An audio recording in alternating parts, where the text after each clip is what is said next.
অবস্থা।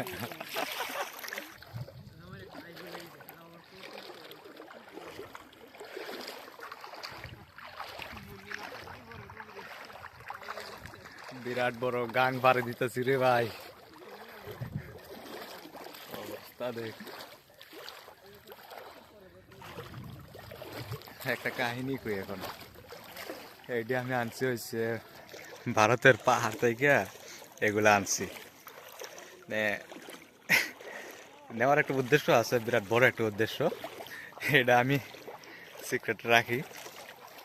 এটা নিয়ে আসার সময় যা একটা অনুভূতি লাগছে আমার কাছে, এটা আমি শেয়ার করি। পাহাড় থেকে নামার পরে যে কয়জনের সামনে পড়ছি, এই সব কয়জনই এমনভাবে চাহে রয়েছে কারণ জীবনে কোনোদিন দেখছে না। এই যে এই অবস্থা আমার, দেখবো থেকে আমার কোনোদিন দেখছেই না, আসলেই দেখছি না। পরে উঠলাম, ওটু হাঁটতে হাঁটতে আর ভালো লাগছে না, পরে মেন রোড হয়ে ওটু তুটলাম। ওটু ইলে কবাইতা গীতা ওষুধ বানাইতেন না গীতা, আমি কই ওষুধ বানাইতাম, কই গীতার ওষুধ, আমি কই যেতানে বেশি খেতার কেটার করে, বেশি আজাইরা কথা কয়, এটারে এটা দিয়ে যারা দিলে আজাইরা কেটার কেটার বন্ধ হয়ে যাইব। ও ভাই আচ্ছা ভাই, ঠিক আছে ঠিক আছে। হ্যাঁ বুঝতে পারছো যে হ্যাঁ যদি বেশি মাথে তাহলে এটা দিয়ে যারে দেওয়া হইব তারে, আবার পরে মারছে না কিন্তু।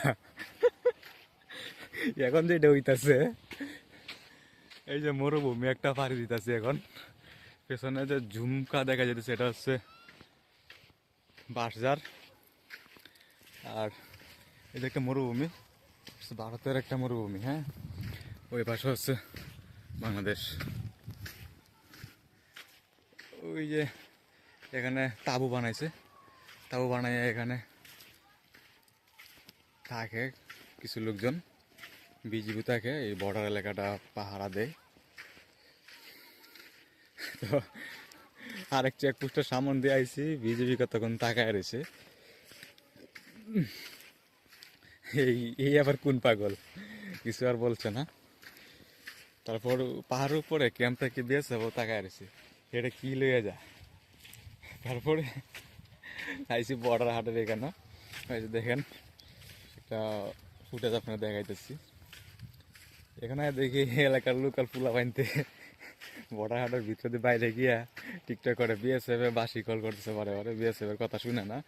তারপর বিএসএফ এর কাছে মনে হয় খুব পাওয়ারফুল একটা বাসি আছে, এটা বিজিবির চেকপোস্টে গিয়া বিজিবি শুনতে পারছে যে এখানে অনেকবার কল করতেছে, তো কলিং বন্ধ হয় না কেন। তারপরে বিজিবিও ছুটলো, এই ছেলে ফেলেগুলারে দিল দৌড়ানি।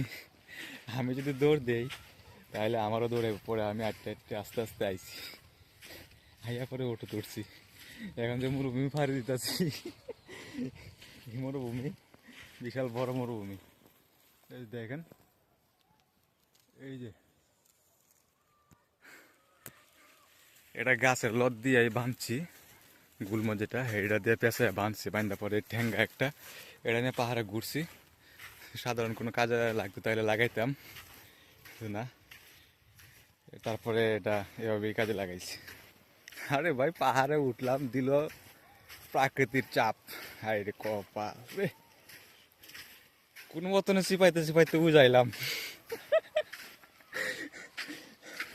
ভাবলাম যে বাড়িতে যাই প্রকৃতির ডাকে সাড়া দেবো নে। এই অবস্থা, মরুভূমি মনে করলাম যে মারাত্মক মরুভূমি এটা। একসময় খুব ভালো লাগতো এই জায়গাটা, আসতাম, এই পাথর আসছিল একদম চর পড়া পাথর, এখন যখন ভালো দেখা যাচ্ছে যেমন আগে এরকম পাথর ছিল এখানে, এই তখন ভালো লাগতো। সবাই ভালো থাকেন, সুস্থ থাকেন। এখন আর আরেকটা জিনিস দেখাই শেষ মুহূর্তে, এই দেখেন সূর্য যে একটা দারুণ সুন্দর দেখা যাচ্ছে, সূর্যটা খুব দারুণ একটা অবস্থা।